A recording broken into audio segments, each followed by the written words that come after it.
Muy bien, quiero que pensemos por un momento en lo que significa una exhortación. ¿Qué es para usted? Piénselo, no me conteste, solo para usted. ¿Qué es para usted una exhortación? ¿Le gustan las exhortaciones? ¿Se siente bien cuando alguien lo exhorta? No, no mintamos, o sea, no nos gusta, ¿verdad? A menos a mí no me gusta que me exhorten, pero les hago esa pregunta, ¿es necesario? Esa es otra cosa, ¿verdad? Es necesario que nos exhorten, es necesario. Ahora, no nos gusta, nos incomodamos, a veces decimos, qué injusto, ¿por qué me dijo eso? ¿Por qué me regañó? ¿Por qué me exhortó? ¿Por qué me dijo todas esas cosas? Pero a veces es necesario porque la Biblia dice que nosotros somos sabios en nuestra propia opinión. El Proverbios 3 dice, no seas sabio en tu propia opinión. ¿Por qué? Porque la tendencia de los seres humanos es a que somos buenos. Si nos preguntan si somos buena gente, nos preguntan a nosotros, decimos que sí, ¿verdad? Que somos buena gente, pero de cuando en cuando el Espíritu Santo usa diferentes medios para exhortarnos. Entonces, la Santa Cena es un tiempo también de exhortación. La Santa Cena es una exhortación también a muchas cosas, a muchas áreas en la vida de la iglesia. Pablo, cuando instituyó la Cena del Señor en 1 de Corintios 11, quiero que vaya conmigo. Así que yo quiero compartirles ahora el valor de una exhortación. El valor de una exhortación. ¿Qué valor tiene que alguien nos exhorte? Que alguien, si quiere usar esa palabra, nos regañe, ¿verdad? Y aunque no nos guste, y aunque sintamos tan difícil que alguien, ay, ¿cómo me dijo eso? ¡Qué barbaridad! Bueno, Pablo se puso en modo exhortación en el momento de la cena del Señor. Y es interesante que los versículos 17 al 22 y luego del 27 al 33 son exhortación, porque Pablo, como apóstol de Jesucristo, como fundador de las iglesias a las que él escribía, era un padre. Entonces, como un padre espiritual, él estaba viendo a su iglesia, él estaba observando la iglesia y miraba defectos, miraba debilidades, miraba problemas. Así que él entra y exhorta a la iglesia. Pero por supuesto que la Santa Cena no es solo exhortación, ¿verdad? Claro está. Pero dentro de la exhortación de Pablo, cuando instituye la Cena del Señor, este sacramento de la iglesia que recordamos cada primer domingo de mes, que nos recuerda nuestra comunión con Dios, que nos recuerda la comunión con los hermanos, que nos recuerda el significado de la cruz, el verdadero significado de la cruz, el significado de la sangre, que nos recuerda el dolor que Jesús tuvo que pasar en su cuerpo, que nos recuerda que esa sangre que se derramó era para perdón de nuestros pecados, es para perdón de nuestros pecados, que nos recuerda que en la cruz se llevó todo el dolor, toda la miseria, toda la pobreza y todo espiritual y material, y todos nuestros pecados fueron limpiados, perdonados en la sangre, que nos recuerda que el sacrificio de Cristo fue la consumación de todo el plan redentor de Dios. Nos recuerda a un padre que entregó a su unigénito hijo por nosotros. Nos recuerda que todo eso Jesús lo soportó y lo llevó por amor a nosotros. Entonces la Santa Cena no es cualquier cosa. O la Pascua, como el pueblo de Israel lo celebra, no es un evento cualquiera. Es un evento fundamental de la iglesia cristiana. Es algo que no debiéramos de perdernos por nada del mundo. Es algo que estaríamos dispuestos a arreglar cualquier cosa con tal de participar en esto. Como cuando uno está en el trabajo y tiene un evento, ¿verdad? En la familia, el cumpleaños de un hijo, el 15 años de una niña, que es un evento importante, los 18 de un varón. Y entonces uno dice, me toca trabajar. ¿Y qué hace usted? Le dice a sus amigos, hey, cubrime. No, yo no puedo. Y le dice a otro, hey, cubrime, mira, te voy a pagar, te voy a dar ahí un dinerito, pero ayúdame. Y dice, no, yo no puedo esa fecha. Y usted se rebusca, mueve lo que sea para que alguien lo cubra esos días en que usted va a estar y quiere estar con su familia. Y está dispuesto a hasta pagar, ¿verdad? Un par de dólares más porque alguien lo cubra. Pues un evento como este, deberíamos de hacer cualquier cosa para poder estar en un evento como este y disfrutar. Ahora, miren, denle vuelta un poquito a la página y miren cómo empieza realmente el capítulo 11. El capítulo 11 empieza con lo que debiera ser la Santa Cena. Así arranca el capítulo 11. Dice, versículo 1, sed imitadores de mí, así como yo de Cristo. Pablo dice, yo soy una persona que imito a Jesús. Así que ustedes pueden imitarme a mí porque yo estoy imitando a Jesús. La imitación tiene que ver con seguir los pasos de una persona. Imitar los pasos y las acciones de una persona. Cuando usted va caminando detrás de alguien, va siguiendo las pisadas por donde él pisa, donde él va caminando, usted también va caminando.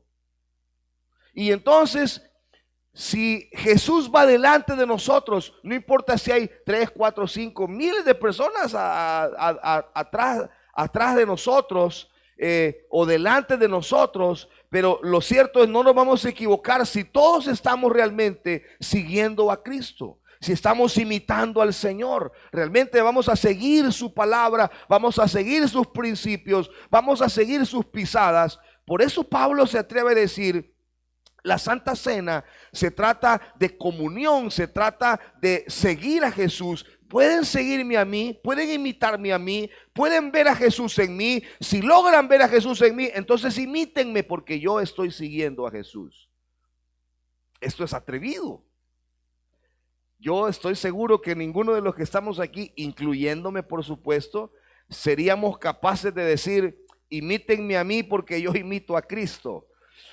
Esto es algo muy atrevido, muy fuerte. Ahora, Pablo por alguna razón lo está diciendo, porque él verdaderamente está siguiendo a Cristo, verdaderamente está siguiendo los pasos del Señor. Entonces observemos la bendición que hay en esta exhortación que Pablo hace a la iglesia. ¿Qué es lo que estaba viendo Pablo en la iglesia? ¿Qué miraba Pablo en esta congregación que no podía pasar por alto esta carta sin exhortarles en estas cosas? Cuando Pablo va a instituir la cena del Señor, es decir, la iglesia ya celebraba la Santa Cena. La iglesia ya celebraba esta práctica. Pero lo que no había era un reglamento de cómo se tenía que hacer. Lo que no había era una forma. No había algo escrito de lo que significaba, de cómo se tenía que tomar, con qué frecuencia. Y aunque Pablo no habla de datos, por ejemplo, de qué días, ni cuántas veces a la semana o al mes o al año, no da ningún detalle acerca de esto. Sin embargo, da algunos lineamientos importantes, pero dentro de los lineamientos hay una exhortación muy fuerte a la iglesia, pero no debiéramos de verla como algo negativo. Una exhortación te puede salvar la vida. Una exhortación te puede salvar la vida. Porque Pablo exhorta y dice, por eso algunos están enfermos, por eso otros están debilitados. Y otros se murieron, dice, duermen. Entonces una exhortación te puede evitar muchos problemas. O sea, si la acatamos, Nos regañaron, nos exhortaron, pero hicimos caso. No nos gustó, pero era necesario. Ya cuando salimos de ver a esa persona que nos regañó, que nos exhortó, y vamos ahí y reflexionamos y decimos: hombre, pero tiene razón, hombre, si es que lo que me está diciendo está bien. Yo, porque soy orgulloso, no quise reconocer que realmente tiene razón, pero vamos a obedecer. Y decidimos obedecer. Qué bendición, porque nos evitamos un problema futuro. Qué bendición, porque nos evitamos un dolor innecesario. Por eso dice Pablo, aquellos que no acataron la exhortación, aquellos que no entendieron la exhortación, por eso hay muchos enfermos, por eso muchos están débiles en la fe y otros mueren o murieron espiritualmente, ¿verdad? Entonces, dígame si no hay un valor importante en una exhortación. ¿Dicen amén o no? Hay un valor. Vamos entonces a la Biblia. En el versículo 17 voy a ir viendo las frases que Pablo utiliza aquí. Dice: en esto no os alabo. Es bonito recibir una carta de elogios. Es bonito recibir palabras de elogios y decir: hermano, yo admiro de usted esto. Admiro, hermana, su diligencia, admiro su puntualidad, admiro su amabilidad, hermano. Mire, yo admiro su trabajo, admiro cómo usted hace las cosas, admiro que siempre tiene una sonrisa en su rostro. Es bonito recibir una carta o halagos de cosas positivas, pero aquí Pablo dice: lamentablemente no puedo alabarlos en esto. Lamentablemente no puedo ensalzar a la iglesia en esta actitud que está haciendo de la Santa Cena. En esto que viene a continuación, no los alabo. No puedo alabarlos. Debemos saber que cuando reconocemos a las personas y sabemos el valor que tienen las personas, cuando confrontamos con amor a alguien, cuando nuestra intención es ayudar a una persona, cuando de verdad amamos a una persona, no vamos a callar la exhortación. Pablo no calló la exhortación porque amaba a la iglesia de Corinto y lo que estaba viendo no le agradaba, y entonces dice: en muchas cartas los he alabado. Si nosotros retrocedemos a los primeros capítulos de Primera de Corintios, Pablo los alaba y le dice: ustedes son una iglesia trabajadora, ustedes son una iglesia que busca al Señor, ustedes son una iglesia que tienen dones, ustedes son una iglesia que han sido bendecida y enriquecida en todas las cosas, y los alaba. Pero después puntualiza un detalle de pecado en la iglesia. Después dice: pero debo de decirles que ustedes han tolerado un pecado sexual dentro de la iglesia. Y los exhorta duro. Permitieron un pecado sexual en la iglesia. A ver, de repente el pastor de liderazgo no se da cuenta de las cosas que tal vez los líderes que tienen el privilegio de subirse aquí arriba andan haciendo, y a veces son cosas terribles, a veces son cosas feas, pero uno no se da cuenta. El peligro es cuando uno de pastor se da cuenta y no hace nada, y no llama a la persona, y no le pregunta por lo menos su versión. Mire, ¿qué pasó con esto? Me han contado esto, o vi esto otro. Yo observo estas actitudes en usted. Quiero que nos sentemos un día para que platiquemos. Yo quiero ayudarlo. El pastor siempre está para ayudar. Bonito es cuando alguien sabe que ha cometido algo desagradable ante Dios, un pecado como tal, y va a sus líderes y dice: necesito que me ayuden, pastor. Estoy metido en un problema, en un lío. Yo no puedo salir. Pero Pablo aquí no espera que la iglesia confiese lo que está pasando. Él habla y dice: señores, en esto no los alabo. No puedo ensalzar esta actitud. ¿Qué es lo que estaba pasando? Veamos lo que estaba pasando. 17. Pero al anunciaros esto que sigue, o sea, darle las directrices de la Santa Cena, no os alabo, porque no os congregáis para lo mejor, sino para lo peor. Las reuniones de la iglesia pueden ser a veces negativas. Uy, esto que acabo de decir es peligroso, pero es verdad. Una reunión en la iglesia puede ser algo negativo a veces, si nos reunimos con los propósitos equivocados. Se están reuniendo para los propósitos equivocados, dice Pablo. En esto no los alabo, porque no se están reuniendo para lo mejor, sino para lo peor. No se están reuniendo para orar, no se están reuniendo para buscar a Dios, no se están reuniendo para alabarlo, para exaltarlo, sino que se están reuniendo para chambrear. ¿Cuántas de nuestras reuniones sirven para eso? ¿Cuántas reuniones, cuántas predicaciones desde un púlpito se predican solo para hablar de la gente y no para hablar de la palabra de Dios?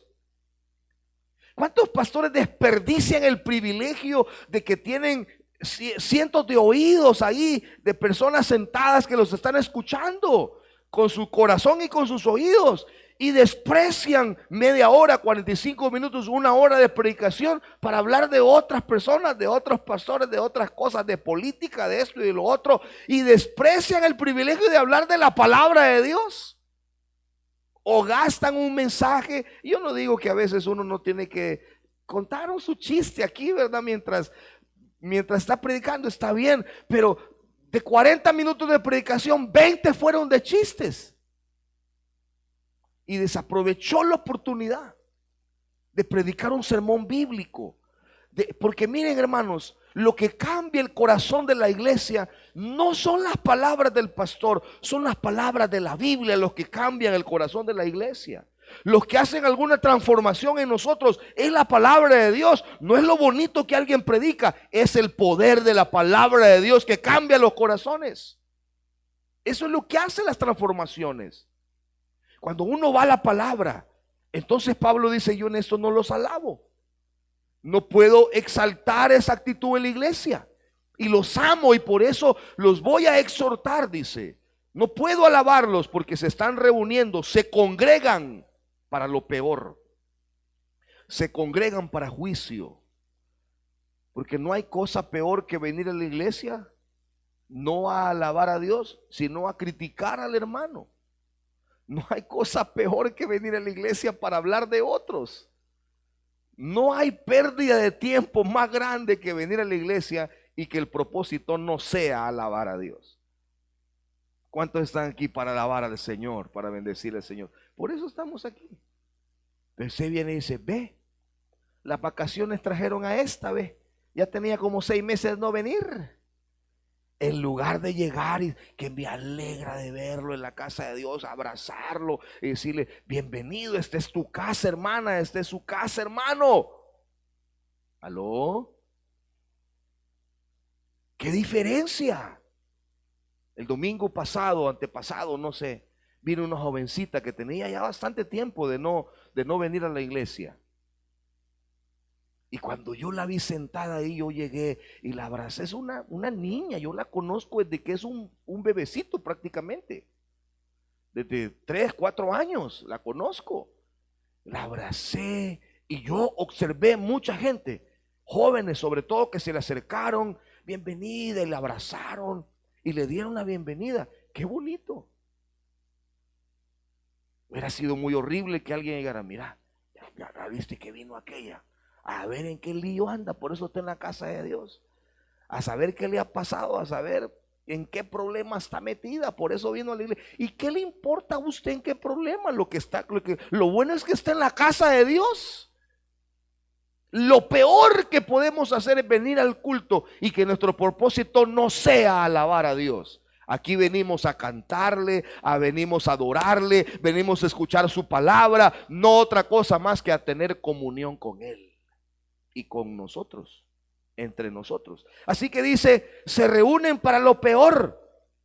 Hay entre vosotros, dice el 18, pues en primer lugar, cuando os reunís como iglesia, oigo que hay entre vosotros divisiones, y en parte lo creo.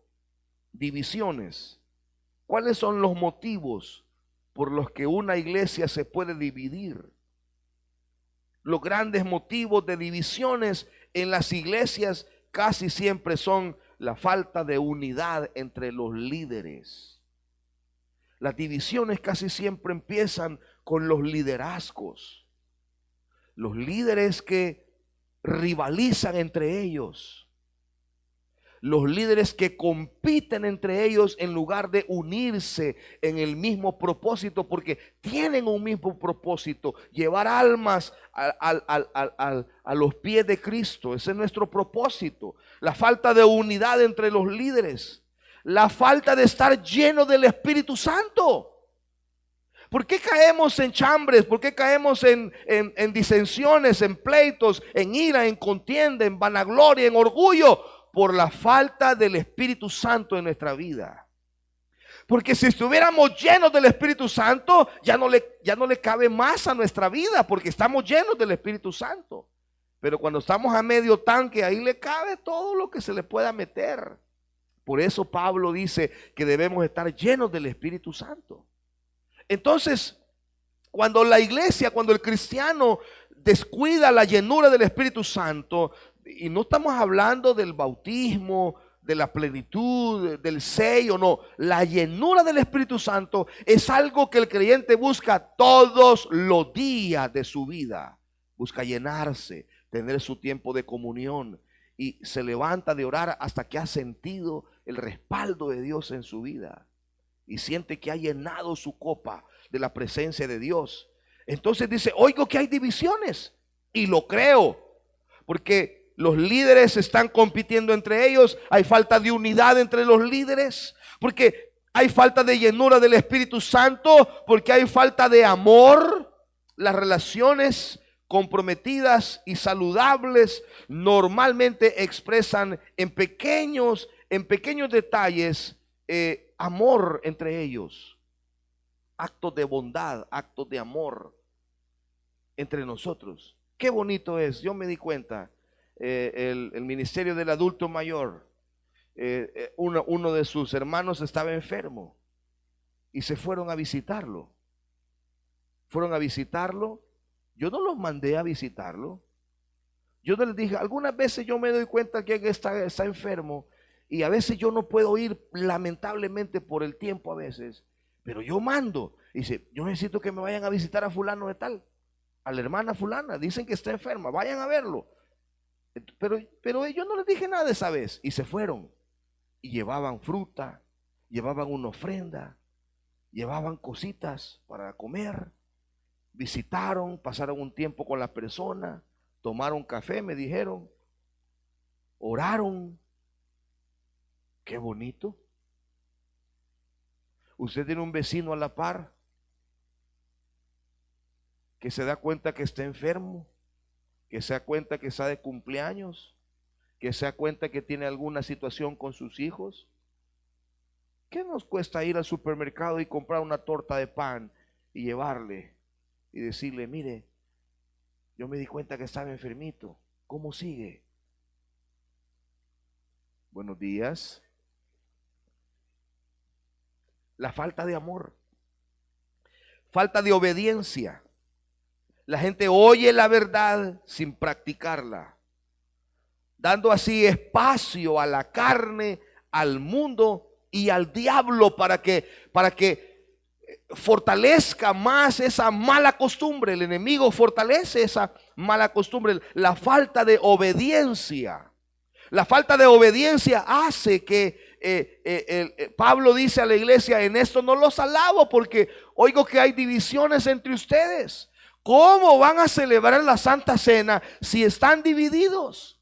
¿Cómo van a celebrar la Santa Cena si andan con esas actitudes? Si no son obedientes, no están obedeciendo. Saben la verdad, conocen la verdad, pero no practican la verdad.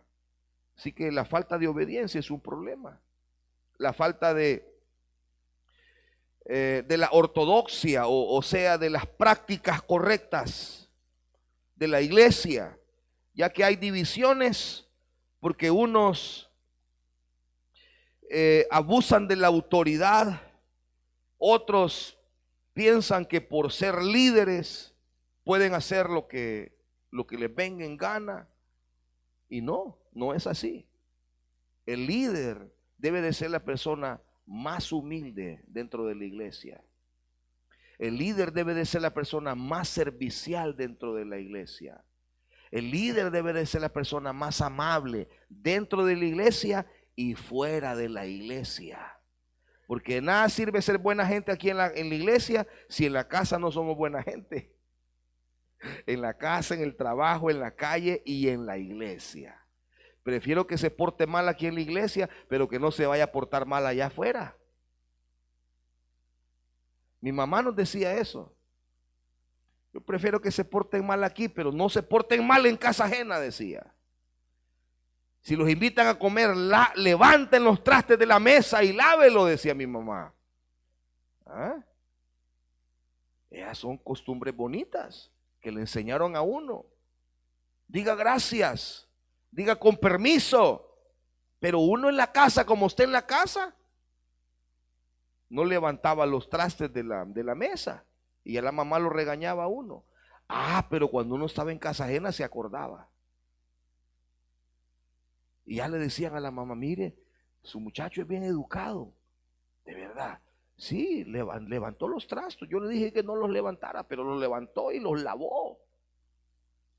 A las mamás sacan pecho ahí, ¿verdad? Porque dice, bueno, por lo menos allá afuera se porta bien, aunque aquí adentro no se porta bien, ¿verdad? Pero el líder debe de ser eso. El líder busca esa excelencia. Así que Pablo dice, oigo que hay divisiones. Y esas son como las cosas más frecuentes por las que la gente a veces se divide dentro de las iglesias. Nunca debemos estar divididos en cuestiones esenciales de la vida cristiana. ¿A qué me refiero con esto? Por ejemplo, si yo llamo a alguien aquí y hablamos de temas de la vida, le pregunto, ¿a qué partido de fútbol le va? Probablemente no le vaya al que yo le voy. Usted de derecha, de izquierda, en cuanto a política, de centro izquierda, centro derecha, o no es de nada. Probablemente no comparta los ideales políticos con otra persona. ¿Y a usted le gustan los mariscos o es más de carnes? Y dice, no, yo soy más de carne. Ay, usted no sabe lo que está perdiendo con los mariscos, dice otro, porque le encantan los mariscos. Y probablemente no seamos unidos en esas cosas cotidianas, pero debemos de tener esta unidad espiritual. Creemos en Jesucristo todos. Todos creemos que vamos al cielo por la sangre de Jesucristo, por haberle aceptado a Él. Todos creemos en el sacrificio de Cristo, creemos en el Espíritu Santo, creemos en la palabra de Dios, creemos en la sanidad divina.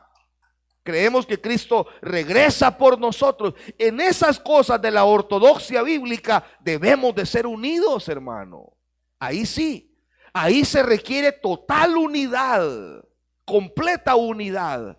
No importa, entre nosotros convivimos. Si a usted le gusta el Barcelona, pero al otro le gusta el Madrid, no importa, convivimos entre nosotros. Y nos hacemos chistes cuando uno de los equipos pierde, ¿verdad? A mí los hipotes me escriben, pastor, ¿qué le pasó a su Madrid? Me dicen, cuando pierde, ¿verdad? Pero cuando mi equipo gana, yo también les escribo, ¿qué pasó, bicho? ¿Qué le pasó a tu Barça? Y ahí está, estamos bien. No somos iguales en cosas de la vida, pero sí somos unidos en las cosas en las que tenemos que ser unidos. Ahí debe demostrarse la unidad. Y luego en el versículo 22, Pablo hace pero quiero leer para ustedes el versículo 19, porque es preciso que entre vosotros haya divisiones, para que se haga manifiesto entre vosotros lo que son aprobados. Ahí está.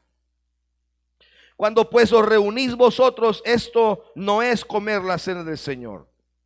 Porque al comer, cada uno se adelanta a tomar su propia cena. Y uno tiene hambre y otro se embriaga. Entonces la Santa Cena se volvió un abuso. Un abuso, en lugar de ser una comunión, se volvió un abuso. Porque la gente llevaba su comida. Así que la gente llegaba a la mesa, se comía la comida que había llevado y se comía la comida que otro había llevado.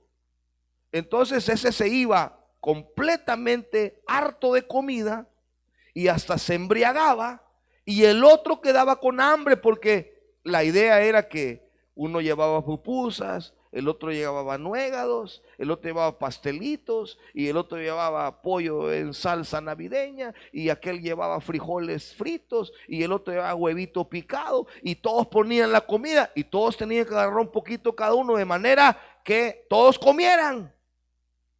Al punto llega Pablo en decirles: señores, si ustedes tienen tanta hambre, si comen tanto, coman en casa, por favor, y solo lleguen a comer un poquito a la Santa Cena. Pero no abusen de esta comunión, dice. No abusen de este tiempo, porque unos se van inconformes y pierden la bendición. Pierden la bendición. Después de salir del culto, iban, en lugar de ir contentos porque celebraron la Santa Cena, iban enojados porque los dejaron sin comer, porque no los tomaron en cuenta. Verso 20. Cuando pues os reunís vosotros, esto no es comer la cena del Señor, porque al comer cada uno se adelanta a tomar su propia cena, y uno tiene hambre y otro se embriaga. Pues, ¿qué? ¿No tenéis casas en que comáis o bebáis? O, aquí está la otra exhortación, o menospreciáis la iglesia de Dios y avergonzáis al que no tiene nada. ¿Qué os diré? ¿Os alabaré? En esto no os alabaré. Menospreciar la iglesia de Dios. La exhortación de Pablo aquí fue dura. Ustedes menosprecian las cosas espirituales, menosprecian el privilegio que tienen de reunirse. Quizás alguien puede venir a la Santa Cena y decir: si ese es un poco de vino que compran ahí, de jugo que compran en el súper, y es un pedacito de pan que alguien hace ahí, ¿qué significado puede tener eso? Materialmente quizás no, ¿verdad? Pero es menospreciar eso, la cena del Señor. Es menospreciar, porque hay diaconisas que en ayuno se vienen a preparar los elementos. Hay mujeres que en consagración vienen a preparar los elementos con una devoción. Y yo les doy toda la razón cuando las hermanas se enojan, porque se enojan las diaconisas, hermano. Que uno les agarre un mantelito para otra cosa que no sea la Santa Cena, hermana, se arma y se enojan, pero tienen razón, fíjese, porque esas cosas son consagradas solo para eso. Y ellas son celosas de sus cosas de Santa Cena. Está bien, magnífico, perfecto, así tiene que ser. Entonces, ¿cómo vamos a menospreciar el trabajo, la consagración que estas mujeres tienen para preparar la cena del Señor? No podemos. Ahora, ¿cómo vamos a menospreciar lo que este evento simboliza? Es como menospreciar el sacrificio de Cristo, y eso no lo podemos hacer. Luego Pablo vuelve al versículo 27 y dice: pruébese, en el versículo 28, cada uno a sí mismo. Pruébese, examínese, evalúese, haga un examen introspectivo de su alma, de su corazón, de sus intenciones. Pruébese cada uno a sí mismo. No dice pruebe al hermano a ver cómo anda el hermano, póngale el escáner espiritual. No, dice pruébese cada uno a sí mismo. Cada uno de ustedes que se conoce, que sabe. No es lo correcto, pero hay gente que se autopone disciplina. Saben que no andan bien y se autocolocan disciplina. No es lo correcto. No es lo correcto, porque debería de ser direccionado por un líder espiritual en un tiempo de restauración. Pero ellos saben que no andan bien, así que piden permiso. Miren, estos 2 meses, 3 meses no voy a estar ministrando en servidores. No dicen por qué. Dice, cosas personales, dicen. Por trabajo, o me enfermé, o qué sé yo. Y se ponen disciplina ellos solos. Está bien, no es lo correcto, pero por lo menos, digo yo, respetan, ¿verdad? No es lo correcto, porque un tiempo de restauración, hermanos, tiene que ser dirigido. Usted tiene que estar mentoreado por alguien. Cuando mi pastor me puso disciplina una vez, a mí mi pastor me sentó una vez en disciplina por 6 meses y me dijo, quiero verlo en todos los cultos, Melgar, me dijo. Vaya, pastor. Y me va a hacer estos devocionales, me dijo. Vaya, pastor. Y va a leer de la Biblia de aquí para hasta allá. Vaya, pastor. Es que estas no son vacaciones, me dijo. Porque cuando a alguien se le pone disciplina, ya estoy de vacaciones, dice. Ya no viene al culto. Como ya no tiene privilegios, ya no viene al culto. Entonces dice, bueno, ya me trabaron disciplina, ¿qué voy a hacer? Dice, mejor me quedo en la casa viendo tele, ¿verdad? No son vacaciones. Es un tiempo direccionado para la restauración de la persona. ¿Qué pasa cuando alguien no es direccionado en este tiempo de restauración? Vuelve otra vez a caer en los mismos pecados de siempre. Y otra vez se autopone disciplina. Y otra vez dice, mire, denme tiempo por 2 meses. Y ellos evalúan, dice, ¿cuánto me tengo que sentar? Dicen, por mi adulterio, por mi fornicación, por mi pecado. Con 3 meses, dice, estoy bien. Con 2 meses, con 1 mes, que no ministre, que no sirva en escuela dominical, que no sirva en el ministerio X. Con eso es suficiente. Además, dice, hay un montón de gente que ha de andar en pecado en la iglesia y haciendo el ministerio, dice. ¿Y qué le importa a usted la demás gente? Lo importante es nuestra alma, nuestro corazón. Al no tener una dirección en este tiempo de restauración, el problema es que no es un tiempo de restauración. Es como ponerle una curita a un cáncer. Es como echarle mertiolato a un cáncer. No. Tiene que atacarlo por dentro. Tiene que hacer otro tipo de tratamiento. Es como medio sobar una herida infectada. No, tiene que escarbar a sacar la carne mala y luego iniciar un tratamiento de curación. Y eso va a ser doloroso, porque el pecado produce dolor en el alma de las personas y de los que nos rodean. Pruébese cada uno a sí mismo. Pruébese. Entonces, versículo 29. Porque el que come y bebe indignamente, sin discernir el cuerpo del Señor, juicio come y bebe para sí. Y aquí vienen las consecuencias. Por lo cual hay muchos enfermos, muchos debilitados, y otros duermen. Si nos examinamos a nosotros mismos, no seremos juzgados, mas siendo juzgados, somos castigados por el Señor, disciplinados por el Señor. Y usted no quiere la disciplina del Señor. Cuando Dios disciplina, es fuerte también. Pero nos disciplina, dice la última parte del versículo 32, para que no seamos condenados con el mundo. ¿Por qué la disciplina del Señor? No la que los hombres ponen. Dios usa esa disciplina pero es Él realmente quien está restaurando a la persona. ¿Por qué Dios disciplina a una persona? Dice, para que no sea condenado, para que no se pierda completamente, para que la persona no abandone completamente la gracia de Dios, para que por lo menos se mantenga ahí, ¿verdad? Y Dios pueda restaurar esa alma. Así que, hermanos míos, cuando os reunís a comer, esperaos los unos a los otros. Y estas son las recomendaciones que Pablo da.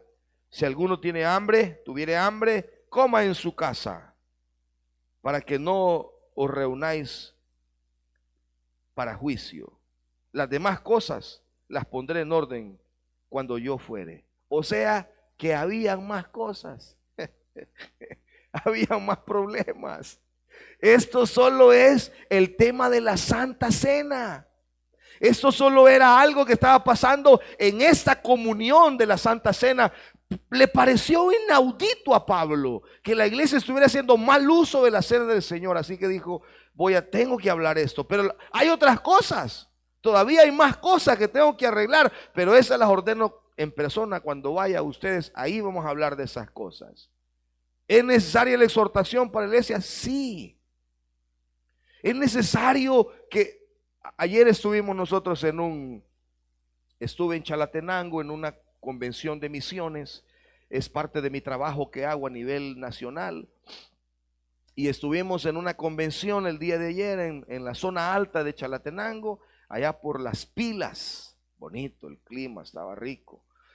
Entonces el presbítero pasó. El presbítero, para los que no saben, es el pastor que pastorea a los pastores de una región, de un distrito. En ese distrito hay como 9 iglesias y tiene su presbítero. Entonces el presbítero agarró el micrófono después de la primera plenaria que yo di. Estuve predicando 2 veces ahí en la mañana. Y les dice el presbítero, hermanos, como él es el jefe, ¿verdad? Dice, nosotros tenemos que apoyar misiones, dice. Nosotros tenemos que ofrendar para misiones. Usted no puede estar diciendo, ay, que ese dinero que nos va a hacer falta aquí en la iglesia. No, deje de pensar así. Y comienza el pastor a exhortarlos para que dieran ofrendas a los misioneros, para que la iglesia pueda ser una iglesia que esté apoyando la obra misionera. Y lo bonito que descubrimos es que de las 9 iglesias que hay ahí, todas, yo no sé si habrá otro distrito así, pero todas apoyan misiones. Todas. Qué bonito. Así que las exhortaciones ayudan, hermano. Ayudan. ¿Cómo vamos a celebrar la Santa Cena hoy entonces? Primero, examinándonos. Vamos a evaluarnos hoy. Si hay algo que tenemos que cambiar, pues lo decidimos hoy. Señor, yo voy a tomar la Santa Cena, pero al salir de aquí voy a arreglar esas cosas inconclusas en mi casa, en mi vida. Hago un compromiso contigo de volver a caminar, como dijo Pablo, sean imitadores de mí, como yo soy de Cristo. Voy a volver a servirte, voy a volver a la comunión, voy a tomar esta Santa Cena como el preámbulo de mi inicio, Señor. Y voy a reparar las cosas que tengo que reparar. Al hacer un examen de nosotros, al hacer una mirada adentro, introspectiva, adentro de nuestra alma, vamos a descubrir muchas cosas. Cuando nosotros miramos hacia adentro, dejamos de culpar a las personas y nos damos cuenta que nosotros somos el origen del problema. ¿Verdad? Dejamos, esta mi esposa, mi esposo, no, y nos damos cuenta que nosotros tenemos culpa. Está como aquel niño, ¿verdad? No sé si les he contado esto a ustedes, pero hay un niño que le hace una broma a su abuelo. El abuelo estaba dormido en la sala y el niño fue a la refri y agarró un poco de queso, de ese queso crema que es bien escandaloso, no sé cómo se llama, pero huele, es intenso, es bien fuerte el olor, y le echó en el bigote al viejito. El viejito se levantó y dijo, que lleve esta sala, dijo, a queso, guácala. No le gustaba el queso. Y se fue a la cocina y dice, aquí también apesta queso, dijo. Se fue para el garage Y dijo, este garage también apesta a queso. Se fue para el patio y dijo, en el patio también apesta a queso. Salió a la calle y dijo, todo el mundo apesta a queso, dijo. No, no era todo el mundo. Era él el que apestaba a queso. Así nos pasa a veces a nosotros. Pensamos que todo el mundo está mal, que todo el mundo está equivocado, que todo el mundo hiede, pero nosotros somos los del mal olor. Y eso solo lo descubrimos cuando hacemos una mirada introspectiva y le pedimos al Espíritu Santo, como David oró, examíname, oh Dios, y conoce mi corazón, pruébame y conoce mis pensamientos, y ve si hay en mí camino de maldad, y guíame por el camino de rectitud. Eso es lo que vamos a hacer esta mañana. Amén.